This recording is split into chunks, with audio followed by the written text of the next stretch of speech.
Good news, kapamilya! Inaabang ang ABS-CBN Ball magbabalik ngayong 2025 at magaganap ito sa April 4.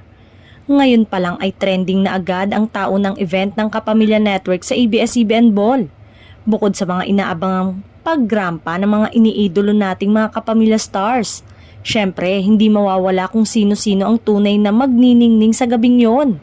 Ang nasabing event ay para ipagdiwang ang achievement ng kapamilya stars sa entertainment industry. Ito ang first comeback ng ABS-CBN Ball mula pa noong 2023 at kasunod na mga naging hadlang ng dala ng tanggihan ng network ng broadcast franchise.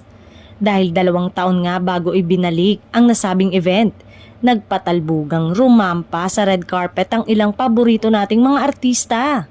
Kaya naman inaabangan na ng mga fans kung ano naman kaya ang pasabog gaya ng mga stars na sina Ann Curtis, Vice Ganda, Catherine Bernardo, mga sikat na tambalan ni Kim at Paulo, Donnie at Bel Mariano, Loisa at Ronnie at marami pang iba.